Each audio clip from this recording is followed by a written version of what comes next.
When we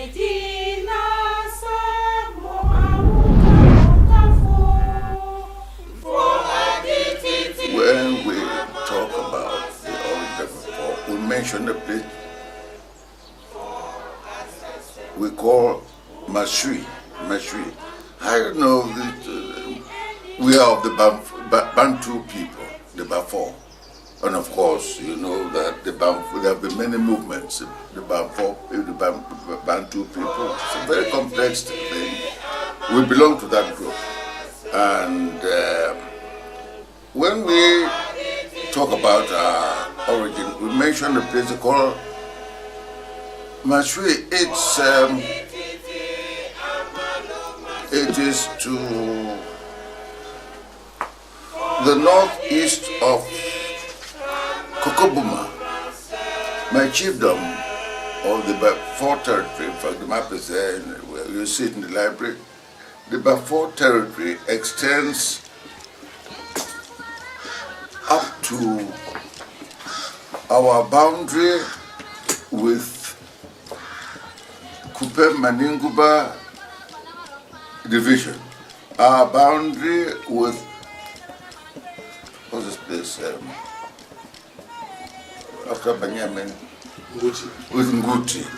Yeah, that's, we have a village there, Kokobuma. That's the last village of the Bafaw territory. So our people, the ancestors we think we know of, are said to have lived there. And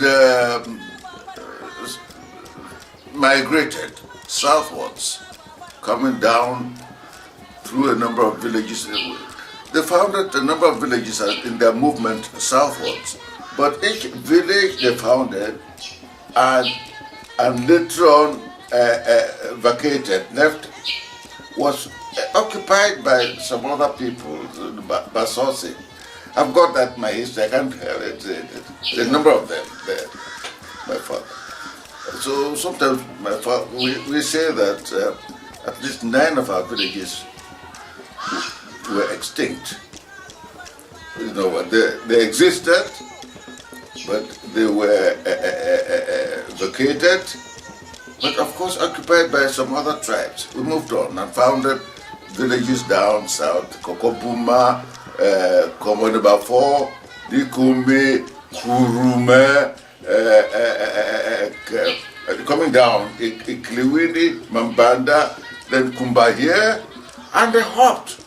I don't know, going far west, as far as Mbong, the coast of the Meme River, and founded 2 villages, Njanga Bafaw, and Ndeka Bafaw. These 2 villages are in the Mbong subdivision. That's where they do their police and so on. So the Bafaw are said to, are recorded to occupy the valley of the Mongo from Kokobuma right down to Kumba here and then extending to that has created for us a number of problems actually. The Mongo River passes through the Bafaw territory. Bafaw territory is split by the Mongo River. And in years gone by, our ancestors had the skill of manufacturing and making hammocks. Rivers, very wide rivers, were crossed by hammocks. They had the skills. These hammocks were of cane, of course. After some time, they deteriorated. And we cannot use them now. They have degenerated. Younger generations cannot make. That poses a problem. How do they get to their farms, which are on the other side of the Mongo? We have that problem. So that their farms there, some of them. But in the rainy season, it's a problem. How do you go to a farm? It's only in the dry season that when the Mongo goes down, that they manage to wade across with their farm produce on their heads and so on. It's a problem, and I've been thinking of what to do. In fact, I've been thinking that there are one or two bridges somewhere far off. That area where the bridges, the areas where the bridges have been are served. But there are other areas, people over elsewhere whose farms cannot be reached, and so on. We have a problem there, a serious problem. So we talk of origin. I've told you it's difficult to talk about the origin of any Bantu tribe, any of them. We have moved. We have talked with the history, the Bantu moved. These movements complex, I don't know. But when we begin to talk about, we say, at one time, our ancestors were gathered in a place called Mashui, and from there, after some time, they started southward migrations, because I think after some time it was seen that certain goods came from down south. The Portuguese and the Danes started to visit the West African coast a long time ago, and they left certain Dane guns. The tobacco could come from there, salt and other things trickled from there, from our western villages. Deka, soap came from there down along the footpaths right up to Kumba, right up and on to other villages. And when people saw these wonderful things coming from the west, there was this attraction, and the movement started going downwards. So there are a number of villages, and I'll show you the map later on. And this map was left in as far back as the beginnings of British administration here. There are German maps, of course, but one is made by Dundas in 1922. So you see, showing the Bafaw tribal territory. It's there in a record of this. A record is the Bafaw tribal area, an assessment report of the Bafaw tribal area by R.W. Dundas, divisional officer.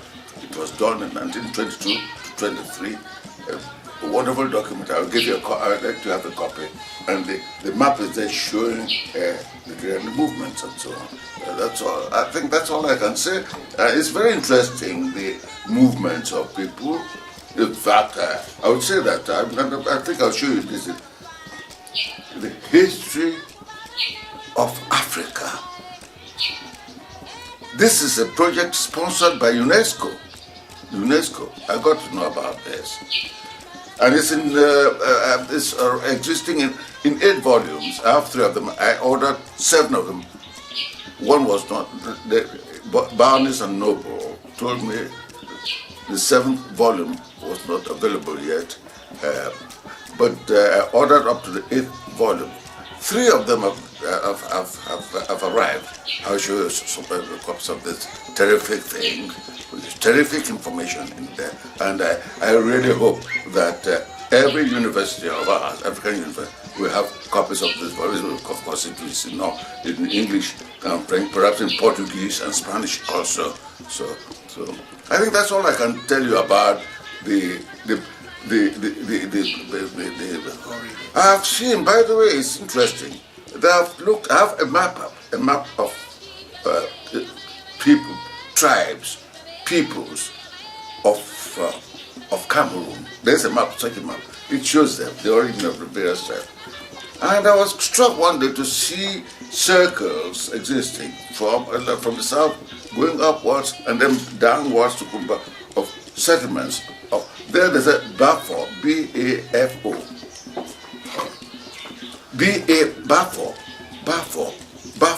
Bafaw. But at one time, they converted it to B-A-F-A-W. But on the map, there's a map of Cameroon showing Bafaw, settlement. Why do I say this? I did, in fact, set up an expedition. I sent people, gave them finance, and said, go to these areas where they say the Bafaw people, and find out if you can understand their language. Go there. They didn't go very far. young man, a product, a Bafaw man. He was a position of provincial chief of service of education. He's still alive. He was a member of the staff of the bilingual grammar school in Bayiha. The bilingual grammar school, naturally being bilingual, is made of people, people from various parts of Cameroon, a member of staff. And one day, somebody near him, a colleague, spoke and said a word which he understood. It was like a Bafaw word. And he said, Bo, what word is it? And he mentioned the word. And he discovered that there are languages, this man's language, man from far part of the East Cameroon, was speaking a language similar to his. Bafaw, he said, the man belonged to a Bafaw tribe.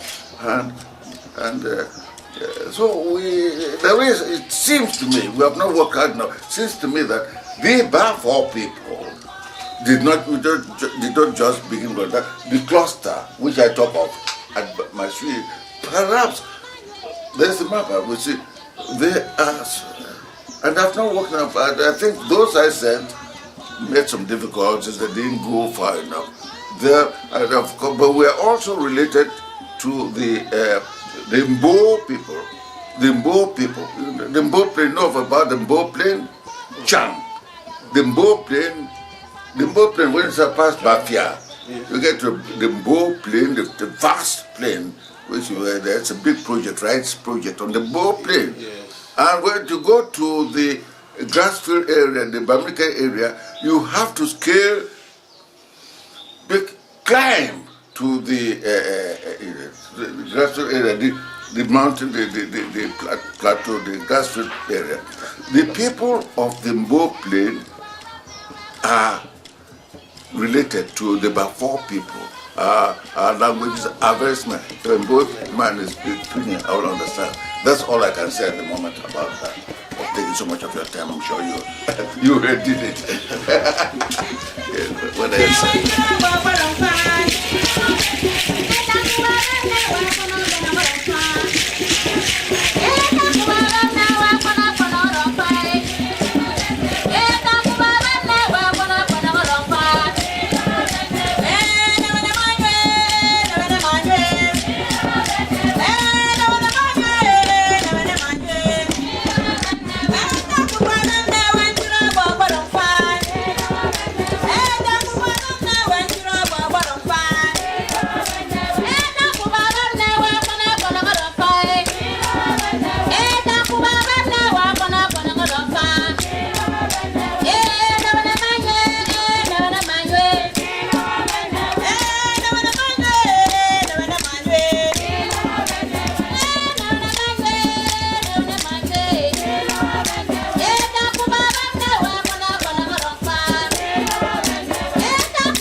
No, this is very important. I want you to do me a service.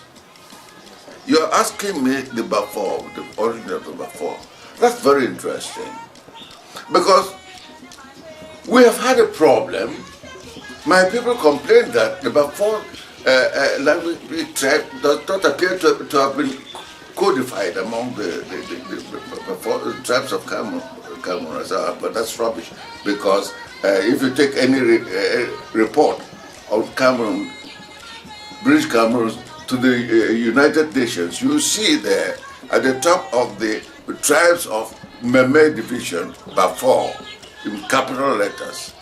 The Bafaw, this village, this town here is a Bafaw town, and it produced the rulers, the paramount chiefs of even the Kumba divisions from my father.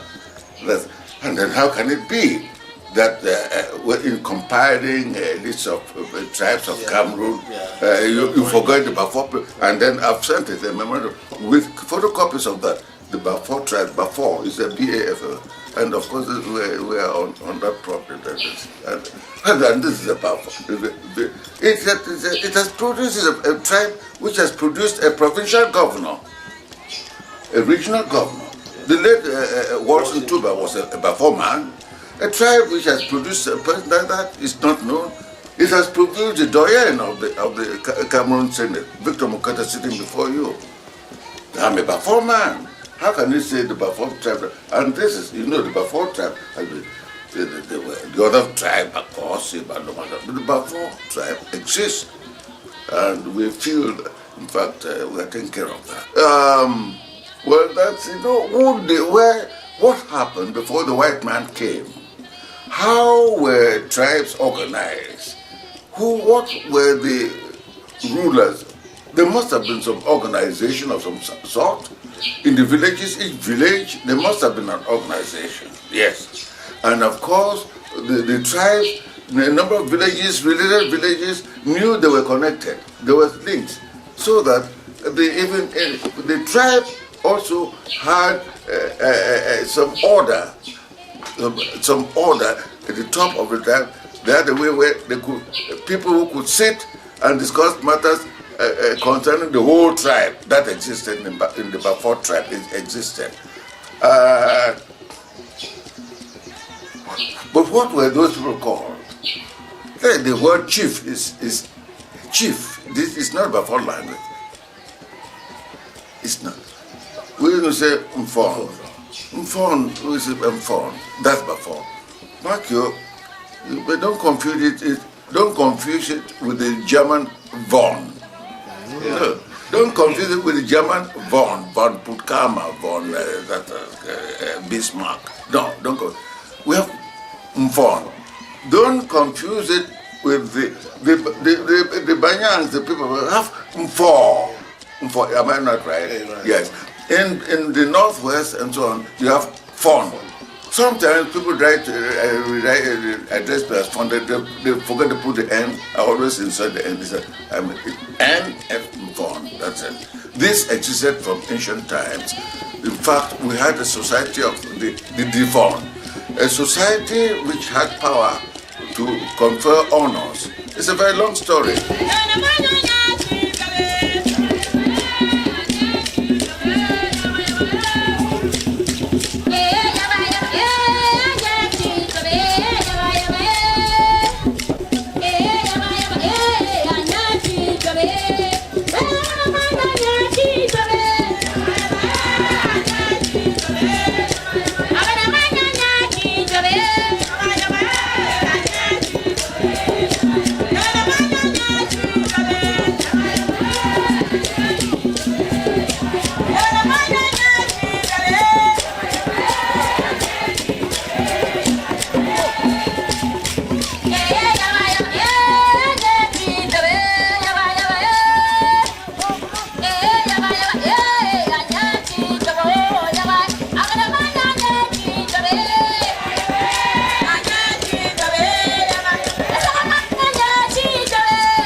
Dynasty.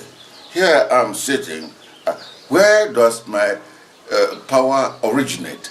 What is the legitimacy? When I claim to be, when the people refer to me as the paramount chief of the Bafaw, where does it start? How does it start? This must have confronted even the Germans. When the Germans came, they must have met some organization. They had to walk through people. And to walk through people, you have to walk through their leader. They had to search who the leaders were. And they used people. But after after the First World War, this became the British Britain took over Cameroon, this part of Cameroon. One of the first things it did was to investigate, to find out those who were they met as leaders or presuming to be leaders. They wanted to find out to what extent their leadership originated from among the people. They investigated that. Every traditional head, every chief was investigated. And in some cases, they found out that some of the chiefs, people who were then regarded as chiefs, their chiefdom did not originate from the people. And those people were relieved of that position. It happened. And they were given a compensation. I've got in history. They were relieved of that. You will find that in the report which was established, this investigation by the British administration, the assessment report, these assessments were not done only by the Bafaw. This was an exercise in all parts. There is assessment reports of your people. The people, various people, the Bakundu, the Balung, the Banyang, and so on. There is an assessment report, a very valuable document. And in that report, you will see how they trace the origins of the ruling families. You will see there's a genealogical tree which dates which traced it right down to the rule of my father, Abel Mukete. And of course, we will add myself now, Victor Mukete. It is there, which establishes the legitimacy of my power. But back you, that was, when you go to my gate, you see a Nfon. You see some of my things, even, I haven't got my ring here. My crest, Ekpa, I haven't brought it. It's a bag. Ekpa Nfon, a bag which contained the paraphernalia, the things which were used for the conferment of the honor of Nfon on anybody. That was carried by my ancestor, Ekpa Nfon. That is why you say it's because I'm a descendant of Ekpa Nfon. And you see it on my gate, and it's on my letterhead. The crest, Ekpa Nfon, is being used by the Bafaw tribe, even in the traditional rule, that they've adopted it. So that is it. But it's very interesting. My father even was, he said, it's a long story. I don't want to go into that. There you will go in the history. A German man, I don't know, it's a long one. No, you hear a Mulango, yeah. Mulango, and the Mulango. My father, grandfather on my father, a Nfon, a Nfon was acted, one of the big men used. It's there in writing, in history. He bought somebody from Israel. This man became a servant to the Germans. When the warfare and broke out, he was in Bayiha with the governor. The British met him and used him. And then it came here and took certain parts. It's a long story. But now, of course, when I became a chief in 1968, my father had been Paramount chief. You'll see the record in the library. For years, the only people near him was the fond of Bafaws, Monteur, he was. But there was this question of legitimacy. And there were claims, petitions and so on. And that went on for many years. Gentlemen, let it be known. Dundas left a report. My father said, go and read this, and go and look for this, and a copy of Dundas' report. It was in manuscript. I don't want to go. I saw him on a mission in it, I said, in this. And I went to the SGO. I said, please, can I see the Dundas report? He said, no, all the reports have been sent to the archives. I went to the archives somewhere. I said, please, there's a document I'm traditional of Bafaw, I want to say about the history of it, in a document they called the Dundas Report. The man with history, the librarian went in and brought out a copy of the Dundas Report. When we opened the Dundas Report, an appendix 2 was missing, but mention was made of it in the text.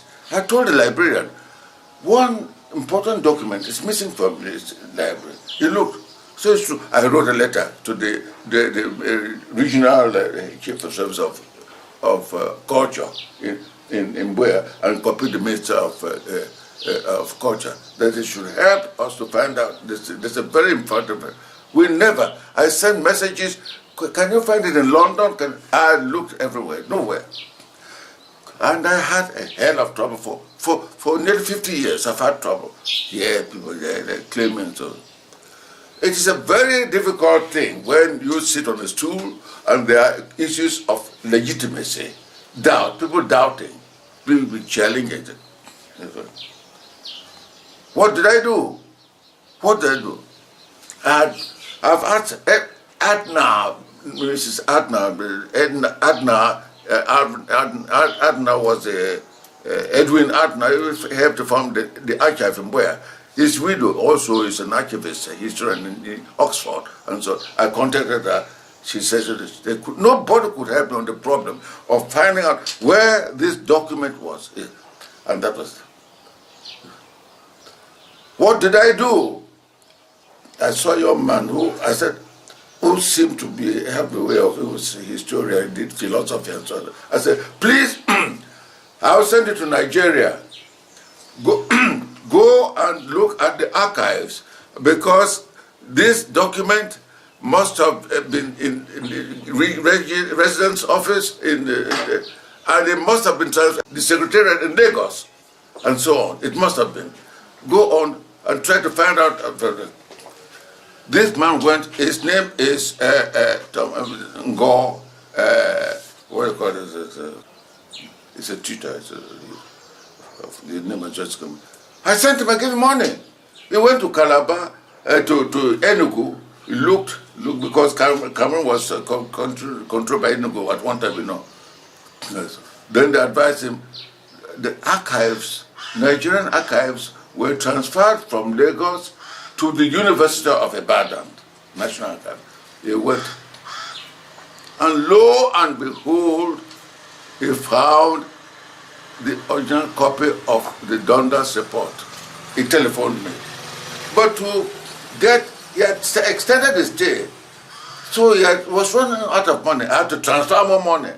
He said, for each copy, it will cost so many naira, so many hundred naira. I said, come on. I sent him money. And they made a copy and each page of that document from the has a stamp of the archives. Oh. It's there. I've got a bound, yeah. And I make copy. When we opened the copy of the archives from the Nigerian archives, the original document, we saw the appendix. So you will see it today. I will show you the one made by Dundas. We show the beginning from there. The beginning before going the right hand and the Kumba, Mukete. And then it showed. You've seen SMA, Ellis SMA? Yeah. It showed the beginning of his father, from there right up to his father, SMA. Yeah. It showed the people, all the tribes. In Esika, it showed the Esika of Commander, the present ruler of Commander Bafaw is a descendant. And so all our villages are supposed to be ruled by a descendant, because it's hereditary in that tribe. So when you talk, so as I'm sitting here, I can only refer you to a document made by an Englishman, not by me, which said that this is why people, the information got for people, that this is under them. But there's a little complication there. The word paramount chief. There's communication in that document. How do they use it? They said no, they think, the administration, they think it is necessary for these people to have somebody who can be referred to as a paramount ruler of the tribe. They had to refer the matter to the tribe. There's communication between somebody and the Secretariat in Lagos. What? There is that, yes, that communication in freehand is is documented in that document. Where they say, do you find it? They say yes. They made it. When the Bafaw were gathered and inquiries were made, who do you think is a good thing to have somebody who can be called as the paramount chief of the Bafaw? They said, we think yes, it is good. It is good. So who do you think should be? Said, who do you think should be? They said in the end, Mukete, the man is a great farmer who's also. By the way, at one time, when Papa was being made chief, even German administration, he said no, he couldn't. It's a long story. I don't want to, because he was a trader, has worked with German plantation, trader, prosperous and so on. And when he was selling his business through, he happened to be trading, passing cocoa through Mundama to Douala. The Germans who saw that German traders reported to the administration said, a chief should not be trading. He is competing with us and so on. He had been sitting at the court with the DO. The DO he had refused to be a chief, by the way, to be sitting in the court, but he said, the DO said, so one day, the DO opened a letter, said, the people, traders, German traders in Bondame have complained that a chief should not be trading and you are trading. My father said, but I told you, when people were saying that should be chief, I told them that I was trading. But you said that should be, take it up now, take it up. Why do you do? The man said, no order, I know what to do. You'll be chief, but they'll put somebody acting and so on. When this thing came now on the paramount chief, he was doing his trade. They called him. He said, no. Why? You are saying, I was chief in German time, in British time, I don't want to. They said, no, because you are the paramount chief. So it's there in writing, the correspondent, that so I'm the paramount.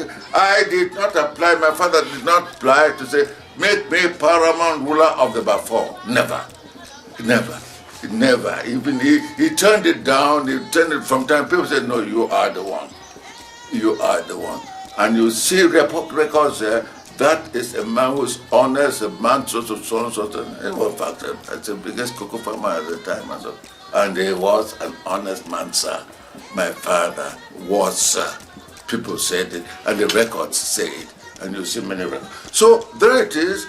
There were cases people wrote before that. The report came. There were people who came in. They let us the young. They claiming of talking about me as the chief. But there is a document there. Yes, and as a matter of fact, there was a document which one man said, my father. He was a scholar in King's College, Lagos, in 1930 or so, and my father caused him to be dismissed from Costco. Whenever he said it, he would shed tears. This thing pained me. My father died later on. My father was not such a wicked man. I sent somebody, a student of mine was going to England, I said, stop at King's College and find out from the principal what happened, why this gentleman, this Bafaw man was dismissed. He said the scholar said, it's too far back, the records don't exist, and so on. So I sat here with that thing obnoxious to people always claiming that my father, that my father would say, oh, it would have been this, my father did this. One day, one day I got up in the night and said, oh, well, let me go and let me go and find out from the archives. I went to the archives in where I said, please, I would like to find a certain Bafaw boy was sent as on scholarship to King's College, Lagos in 1930. His name is so. But he left and he's claiming that my father was cheap, you know. My father was the one who told the GO to remove himself. They went down. The man went downstairs, you know. He came back with the rope. The first entry in that file was a memorandum by Geo Mackenzie, Resident Mackenzie, memorandum from Resident Mackenzie to Geo Kumba, very formal, from Resident to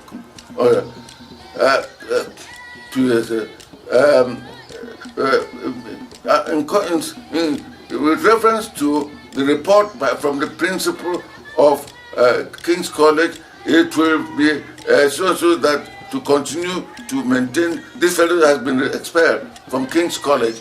You find him something else as a nurse or so signed. I said, please make me a photocopy and stamp it. He made me a photocopy. I made a meeting here of Traditional Council, called he himself to be. I said, let him read it like that. When they read it, this document was appearing 50 years after the event. 50 years after the event. It was in the 30s, I produced in the 80s. When they read the thing, why have you been spoiling for Mukete's name? So that's been terrific. These records are very important. So I've said a lot. So there I said, and the question of you talk about legitimacy is a very important thing, but their documents will establish it. Perhaps that's why we hear less.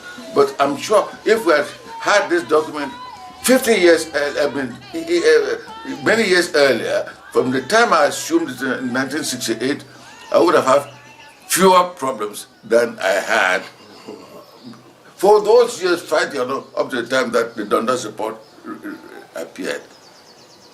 But fortunately, we have that record, and one of the things we want is let our people be encouraged to have records. Yes.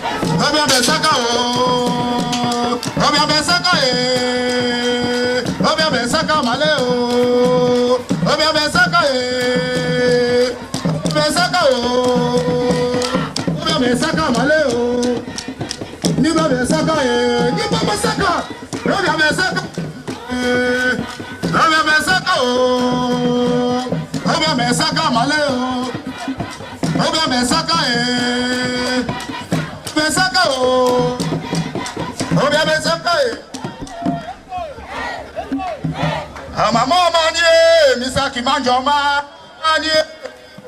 Amama manye misaki manjoma no sakani tomae. Sakani misaki manjoma e. Sakani misaki manjoma e. Sakani misaki manjoma e. Misaki manjoma e. Sakani misaki manjoma e. Mini misaki manjoma e. Sakani misaki manjoma e. Mini misaki manjoma e. Sakani misaki manjoma e. Misaki manjoma e. Misaki manjoma e.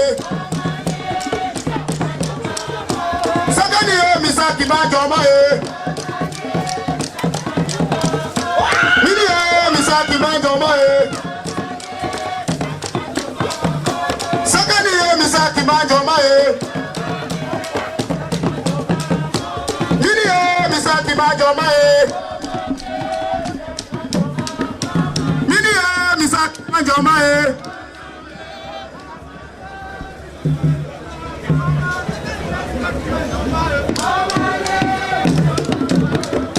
Sakani misaki manjoma e. Sakani misaki manjoma e. Nini misaki manjoma e. Sakani misaki manjoma e. misaki manjomae. Sakani misaki manjomae. Mini misaki manjomae. Thank you. Sakani misaki manjomae. Thank you. Ano matani mani mawako. Ano matani mani mawako. Ano matani mani mawako. Ano matani mani mawako. Manole. Eki shemune. Owa sise.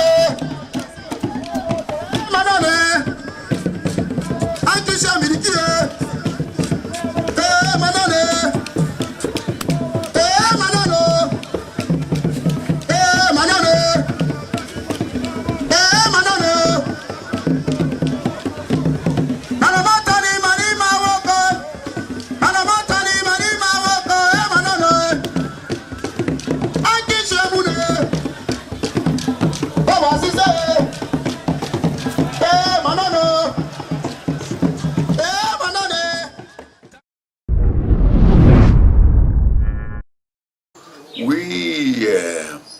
That question has been asked by the Bafaw people.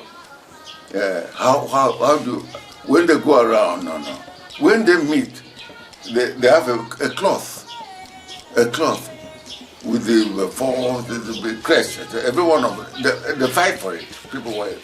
In fact, when they came, the La Paz and the women wear it in public, they say, my crest is there. Is there. That's the only thing we have now, apart from. But when we have, and then they were asking, when we have our culture in Bafaw, the cultural thing, we wanted people moving around. What? They should have a distinctive something. But they said they'll be wearing their uniform and so on. I said, no, they're still thinking about it. Perhaps something they have to create. They have not. Because I attended the Paramount thing. And as you sat there at Kumba, you could see in the crowd who the Paramount man was. You could see that. But this was also just something, an external thing, one. Apart from that, you will ask me, when there's a gathering of people, how do you wear a performance?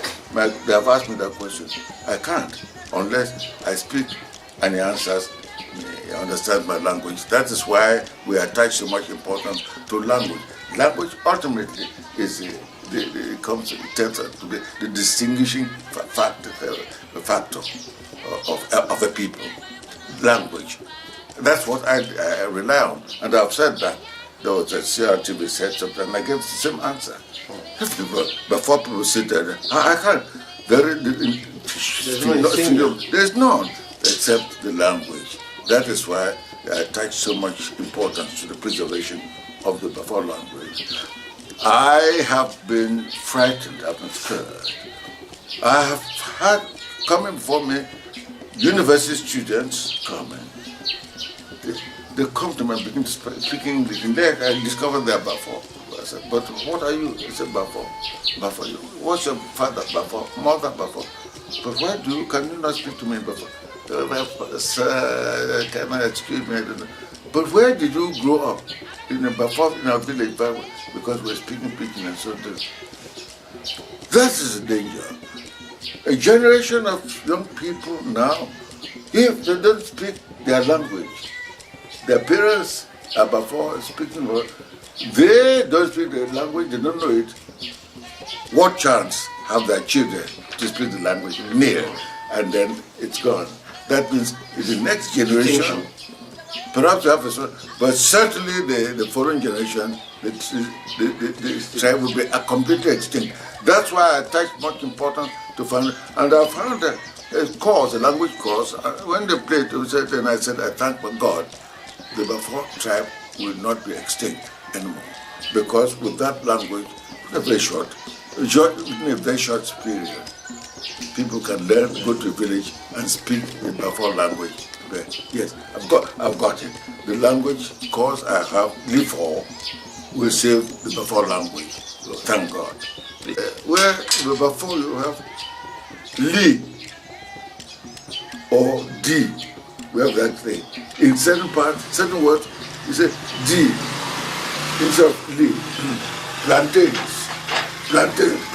Some people say plantain, liko, L-I-K-O, liko. Others say liko. The language, some say Nfor, L-I-F-O, others say Nfor. So we have tended to move towards accepting Nfor, but it makes no difference. In fact, to say Lydia, see, this is L or D, depending from which part of the village it travels to, but it doesn't matter. We think it doesn't matter.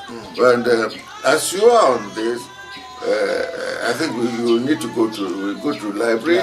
We have some documents and some pictures and so on, which are of interest, even the specimens of the language, and I think they will even play a bit one course so that you hear how it operates.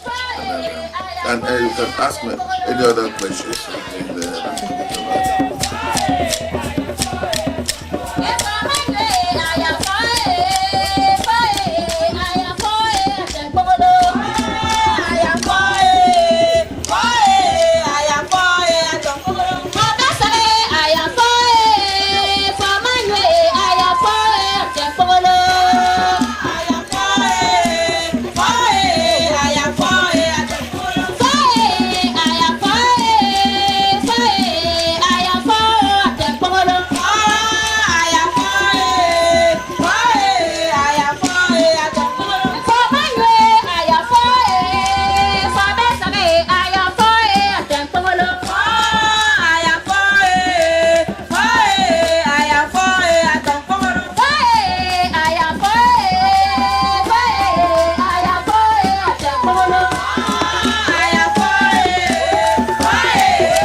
Salle de conférence, là où les meetings, chacun son mission. Yes, they have when I invite them, they meet. This is an enlarged copy of Dundas' report of the Bafaw. You see Bafaw, the Bafaw tribal area, and that was drawn in 1922.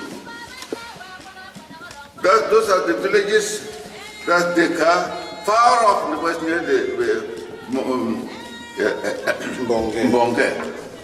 Deka is there and Jangatu somewhere. This is the top of it. Kokopuma ends up there. I told you, it ends there. This is the Nguti. This is the Bafaw area. The Mongol River runs there. We are the valley of the Mongol River. So this is our land here. You to farm here, you have to cross the Mongol River. It creates problems. Those are we have problems. We have Kumba is down there, and then it goes to Mbong.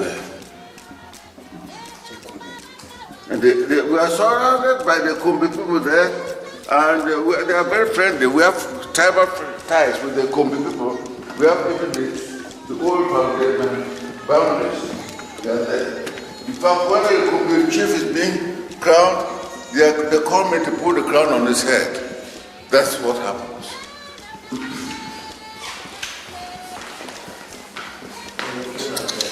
This is the original of,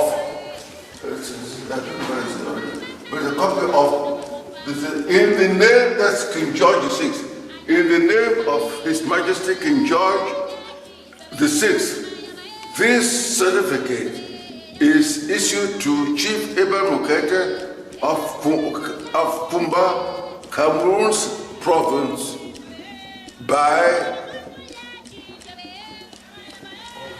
as a record of the valuable services rendered by him to his own country and people and to the British government, in that he has rendered loyal service to the administration of the Kumba division of Cameroon's province in his capacity of district head. This dated 21st of July 1944. For the Governor General, the Lieutenant Governor of Eastern Nigeria came to confer this thing on him here in Kumba, came all the way from Enugu. I was working then as an assistant agricultural. He said I should be in his entourage to Kumba to be present. But my senior engineer officer said there's too much work. He was envious. So this was signed by Arthur Richards, Governor and Commander in Chief. That was Arthur Richards. You know my family. This is one of them. This is the director in the African Development Bank with his wife and children. So this boy here went to Gordon's. It's in university, but he's a brother of Gordon's. Gordon's school in Scotland is where the British princes are educated. Prince Charles and the Duke of Edinburgh were educated in Gordon's. The fee is so great, about 30 something. That's the old palace. That is the old palace. I used to live here, but it caught fire, I don't know how. But we intend to reconstruct. This was done in 1932. That's a long time. Can you imagine that the man in 1932, 33, it's modern, I mean. How did he conceive of that? Chiefs, we don't find any like that in British Cameroon. Never, not known. This is my father, this is wife. My sister, that's it, she.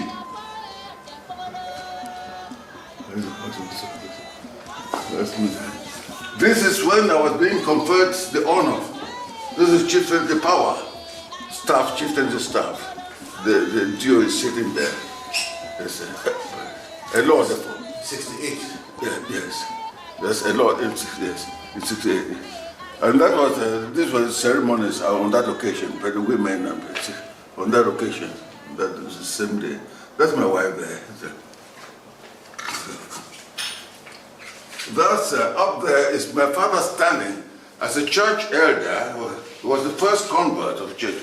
And sitting by an elder. That's himself there. You see a handkerchief in his pocket? Yeah. It's a modern man in the 30s, you know.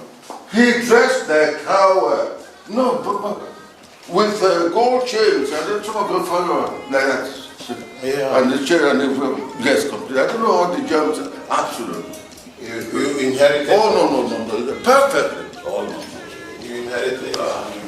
But it's very better than myself. Yeah. Sure. This man, when I graduated from Manchester, University of Manchester. This me. Graduates from Manchester. Manchester. From after Manchester, I was. What happened? I don't know what happened. The British government invited me to a meeting in the colonial office. I didn't know. I was still in Manchester, and they asked me a question very conscious. I was well dressed, of course, as a student. But when I finished in Manchester, you see that in my book, I finished in Manchester, I was getting ready to go home. I received a letter from them saying that my scholarship had been continued and that I was given a place in Christ's College, Cambridge. That very day, I wrote to say I thanked them, but I was going home, but I was tired. I was already getting home. And I wrote to a friend of mine, Godfrey Dibwe, who was a student doing medicine in the Royal College of Surgeons in Dublin. I told him, look here, I received a letter from a colonial officer saying, offering me a place in Christ College, Cambridge, but I've written back to tell them that I'm going back. He wrote back quickly and said, no, you've made a mistake. Being given a place in Cambridge, it will widen your outlook. Please cancel that letter. I wrote back, cancel, and they said, you're very wise. And I went to Cambridge. I went to Christ College. And I must say that it has helped me. This is my book. This is me signing a loan, the first loan given to Cameroon Development Corporation by the World Bank. This is Masuke, Minister Masuke. He was the Minister of Economy and so on at the time. This is Christ College. It's in my book. That's me there. What year was that? Oh, that's the graduation in 1951. Christ College, Cambridge. In fact, I'm invited from there. Oh, I've got some famous photographs of them. Sitting